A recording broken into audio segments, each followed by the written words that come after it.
Yo, what's good, YouTube? This is Jay from TNJ, and welcome to the offseason, the second one since transitioning to the Denver Bears. Now, this offseason is going to be a pivotal one because this is the year that we now start to see our prospects at the MLB level. That means we have to build around our young nucleus. That involves moving Brendan Rodgers officially to second base, moving Blackmon over to first. Hopefully we re-sign him, and then Keston Hiura over, or at least back over to second base. So looks like the Dodgers win the World Series again. Surprise, surprise. And that's why this rebuild is going to be so tough. We have teams like the Dodgers, Padres, and now Diamondbacks in the division. Now, our minor leaguers of the year will be as follows. Now, Justin Maxwell had a phenomenal year. He just edged out Mohamed Willingham for player of the year. He gets +5. Willingham gets +3 for being the offensive player of the year. And Mike Salucci will get pitcher of the year. He is a 28-year-old prospect now going into season 4. But still, I like what he can do. He's a lefty, one of our few lefty prospects in the organization.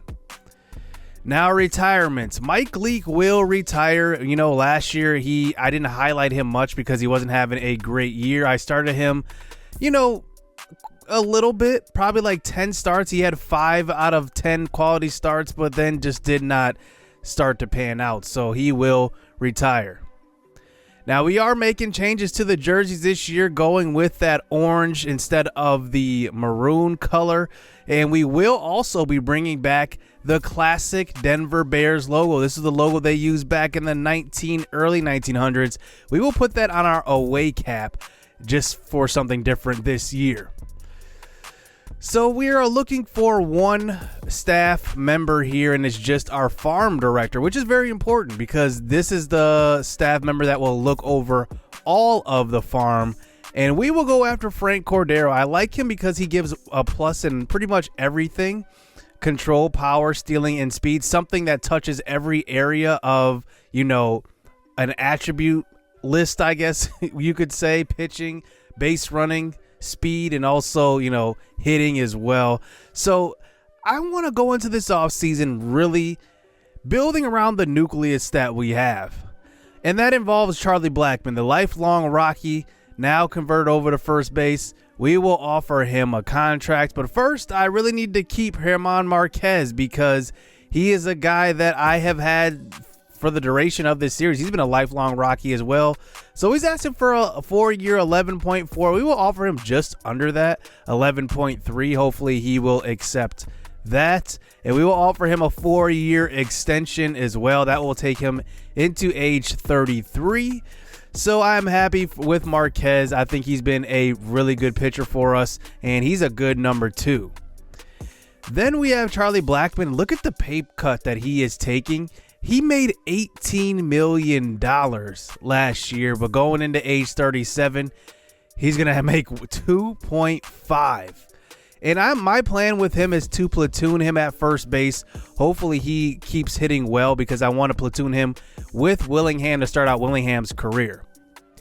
So it looks like Charlie Blackmon agrees to the contract, but it looks like German Marquez is going to be a free agent.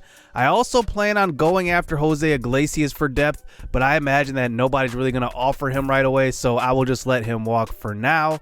And now we get into free agency. Here are the top free agents this season. Cody Bellinger. Remember, the MVP award was won by Bryce Harper, who hit 50 home runs. Cody Bellinger hit 46. 131 RBIs. I think Harper had 138. I mean, he barely lost that MVP award, and now he's a free agent. He could move away from the Dodgers. That would be a huge move for the division. I'm hoping that happens. I'm not sure we can afford him, though, and I kind of plan on building around, like I said, the nucleus that we have. So we'll evaluate the rest of the free agents before deciding who we go after. Matt Chapman is there. He is an awesome defensive third baseman, along with a pretty good hitter. And then there's Jack Flaherty, who is looking for $31 million a year. You can just see that's the max contract we can even offer is $31 million. And looking at the rest of the guys, Trevor Bauer is now a free agent. So a couple of Dodgers are free agents. The former Dodger Yasmani Grandal is also a free agent. He is 94 overall. He is a free agent from the White Sox. Giolito is there. Josh Hader is also there. Chris Sale is also a free agent this year as well. And then Kenta Maeda, Rhys Hoskins, Jordan Hicks is a free agent. And then Shohei Ohtani is also a free agent. And one thing about this is that I won't take advantage of the game and go after Shohei Ohtani just because the contract that he really does deserve is it's going to be like $200 to $300 million. I mean, that's what it's going to be. But based on this game and how they have two-way players, he's only going to get like a $60 million deal, and that's what he's going to accept. Rafael Devers is also there. Harrison Bader, a pretty good defensive outfielder. Tyler Glasnow, Aroldis Chapman. There's Marquez right in the middle. Amin Rosario. Gio Urshela is also a free agent. But I'm sick of signing Yankees now. I think every single Yankees free agent that we've signed has not worked out. Jose Alvarado is there. Max Kepler, Paul DeJong. A whole lot of good free agents in this class. Mike Moustakas, Marcus Semien, Gene Segura, Jorge Alfaro. I mean, there is a pretty good class here as we keep going down the list. Even JD Martinez, who's really been a free agent every single offseason in this series, and that's just kind of how it's been with him. And then there's the former Rocky David Dahl, who is a free agent. The only thing about him is that he is a pretty bad fielder. He's like kind of like Charlie Blackmon was. So my number one priority in the offseason and free agency was to get a corner outfielder. That is definitely something that we've been lacking, along with a third baseman. Those are my top two priorities, along with re-signing German Marquez, making sure he doesn't go away. I look at the list of left fielders and right fielders. We have some decent ones.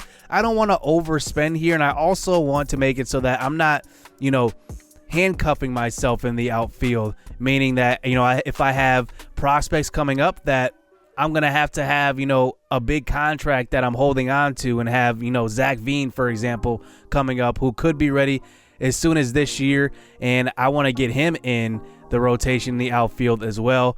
And I guess it's a good problem to have a lot of depth, but I also want to play some of our young guys as well if they are ready.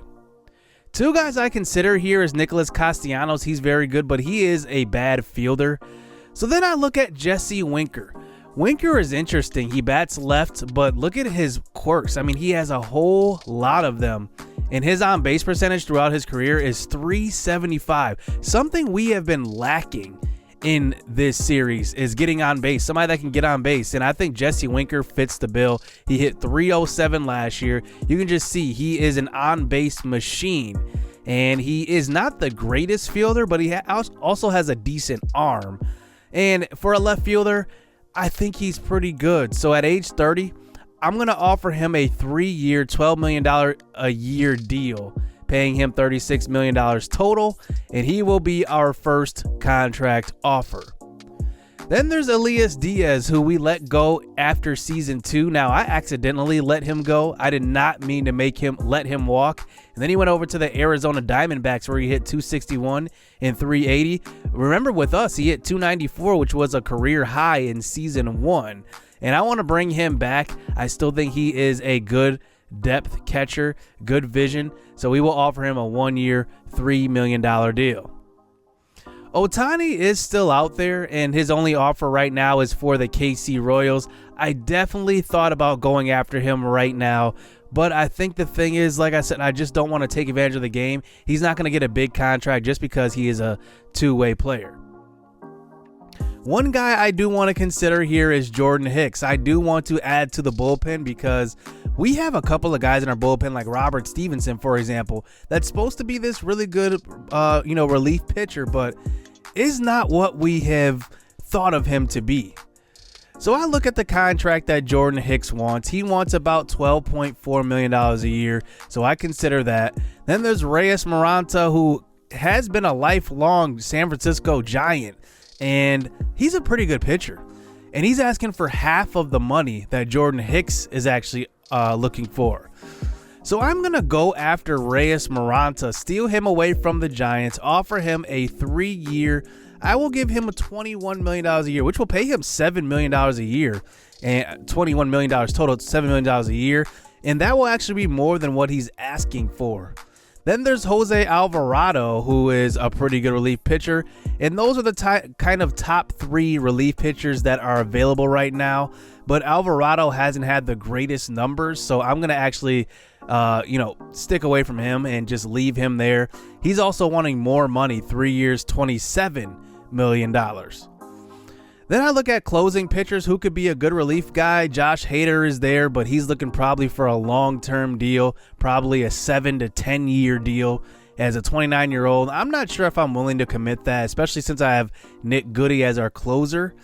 And then there's Jarlin Garcia, who I really, really like. He is a 74 overall lefty out of the bullpen. We tried to sign Scott Alexander last year, and Scott Alexander did not live up to the bill. So I'm going to try to sign Jarlin Garcia, try to get him on a cheaper deal. I imagine that there's not going to be a lot of teams that go after him, so I'm actually going to offer him about $2.3 million. So after that round of free agency, Jesse Winker does sign with us, so welcome to the squad. Josh Hader goes to the Angels on a 9-year, $103 million deal. That was definitely something I was not willing to give. Ohtani goes to the Oakland Athletics, 5 years, $9 million a year. That is definitely underpaying, and I don't want to, like I said, go against the game here and cheat the game. I could have got him, obviously, because that's a very cheap contract. Reyes Maranta, though, goes to the Diamondbacks. So he does not accept our offer. He goes to the Diamondbacks. So now our division gets stronger. Rhys Hopkins goes to Tampa Bay. Liam Hendricks goes to Milwaukee. And then Tyler Glasnow will sign with the Dodgers. So our division just now got a little stronger with the Dodgers. So now I see the money that they just committed to Tyler Glasnow, and there are no offers being made to Cody Bellinger. I'm just looking at this like, why isn't anybody going after Bellinger right away? I mean, this guy was the runner-up for the MVP. He is an awesome defensive player. I think playing him at first base is kind of a waste because of how good of a fielder he is. And I just want to go after him. Hit 303 last year, hit 284 the year before that, 291 the year before that. So all 3 years in this series, he's hit at least 284 and had an on base percentage of at least 386. So that moves me to make an offer for Cody Bellinger. I think that this is a huge deal here. It's going to have to be long-term. It's going to have to be $300 million. So I'm offering him the max offer of 10 years, $310 million deal. This is the biggest deal in Denver history. We will try to make it and sign Cody Bellinger. Keep him on the West Coast. I believe he went to high school in Arizona. And we will be the first and only offer that he is getting in this first week of free agency. But then we advance on and find out some unfortunate news. German Marquez signs with the Angels on a 5-year, $60 million deal, which is actually a little less than what we offered him, but is actually longer of a length. So he is no longer in consideration to return to Denver. Julio Urias, though, he goes over to the Houston Astros. So the Dodgers lose yet another pitcher. I think they had money tied up into Urias, and I think they were willing to let Bellinger go. But now, after a couple of days, Bellinger has more offers. And he is actually considering the Cincinnati Reds over us. That's very unfortunate because I cannot offer more than what I'm currently offering. So that's going to be it. We're out of the running for Cody Bellinger. He ends up actually re-signing with the Dodgers. So after Urias moves on, it looks like Bellinger says, okay, I'm coming back, $310 million, the same deal we offered him. Gio Urshela goes to Milwaukee, and Milwaukee's really busy in this offseason. Jose Alvarado goes to the Detroit Tigers, and then Kenta Maeda will sign a 1-year deal with the Twins. Well, Now that we've missed out on Bellinger and we also do not have German Marquez, we need to sign somebody that's going to make a little bit of a splash and that's going to keep us, at least our roster, up to par with the Diamondbacks, Dodgers, and Padres. So I look at a couple of guys. Ahmad Rosario is there. Rosario. I don't know if I'm saying that right, but it looks like he is available. He's going to be a guy that's going to cost a little bit of money, probably about $12 to $15 million a year. But then I look at Jorge Polanco. Now, he is a guy that started the last 3 years and he's hit 258 at the floor. And that's going to be a guy that's going to get on base over 327. And he's going to hit home runs. He hit 21 last year, 20 the year before that. I really, really like him. His power versus right is very good at 64. Power versus left is at 47. Contact, though. His contact is amazing. 74 versus right, 71 versus left with 85 vision. I think he's going to be a guy that's going to play for us, and we definitely need a third baseman. And I like Jorge Polanco to kind of platoon with Josh Fuentes, because Fuentes is going to hit versus right-handed pitchers, but I think that Polanco could eventually even take over third base altogether and move Fuentes to the bench. I guess we'll have to see. I have high hopes for Fuentes this year just because I know how well he hits versus right, and we've been kind of playing him every day. Now he gets a chance to rest. Then there's Jordan Hicks. He is 27 years old. He's demanding about $12.4 million a year, but he's 89 overall and 27 years old. He still could hit 90 overall. So I think we are going to offer him a deal. Now he's asking for 12.4. I don't think I can match that, but I can match $11 million a year. Nobody is offering him anywhere close to that. So I'm going to offer him that 5-year contract. It'll pay him until age 32. One thing I wanted to do in the offseason as well is to get some depth at catcher. So we look at two guys here. Roldani Baldwin will be the first guy. We will sign him to a 1-year deal, but I will give him $200,000 and make sure he is there for depth. So we will pass up the other offers. And then Max McDowell, another guy. Both of these guys will actually be renamed to one of you guys. I want to let you guys know that, when I sign guys that are generated by the game, I like to rename them to you guys, and we will offer both of those guys a contract. Harrison Bader goes to the Phillies, so we miss out on him. We weren't really in the running anyway, but we end up signing Max McDowell, Roldani Baldwin, and Jordan Hicks. They all agree. And then we sign a minor league pitcher and Alex Wells to a 1-year, $90,000 contract as well. So we get some depth at catcher. We're trying to get Elias Diaz still. And then we end up signing Jorge Polanco, who agrees to that contract. And that will be kind of the bigger moves we get in free agency. So we find out, though, in a blockbuster trade, Luis Robert will get traded to the Marlins. It's so funny. The Marlins are making moves here in this franchise. They haven't had success yet, but they have been signing Tim Anderson. They signed Joey Gallo, and now Luis Robert. But then our offseason is not done. Julio Urias at least left the division, but now I want to look for a young pitcher who is still kind of young and can help us right now. There's Alek Manoah, who is from the Toronto Blue Jays. He is decent. It went 8-11 last year with a 1.41 whip, 155 strikeouts, so a lot of strikeouts here. He is 25 years old, but a potential. He's going to take a lot to get him. So then I look at Freddie Peralta, who's on the last year of a kind of a hefty contract. Not really, though, at about, $3.9 million. But he had a 1.44 whip last year, a 1.29 before that, and a 1.36 the year before that. And I like him. I think he's got a lot of potential, especially being a strikeout guy. He's not going to walk a ton of guys. I will try to trade for him and add to our rotation because now we have to make up for losing German Marquez. So the Brewers need infield and kind of just need depth all around. They signed a couple of big free agents. So I decide to add to their bullpen. They lost Josh Hader in the offseason, so why not replace him with another lefty in Scott Alexander? Then we give them a young prospect. They need infield. Scott Leary does fit the bill. He is 72 overall, 19 years old.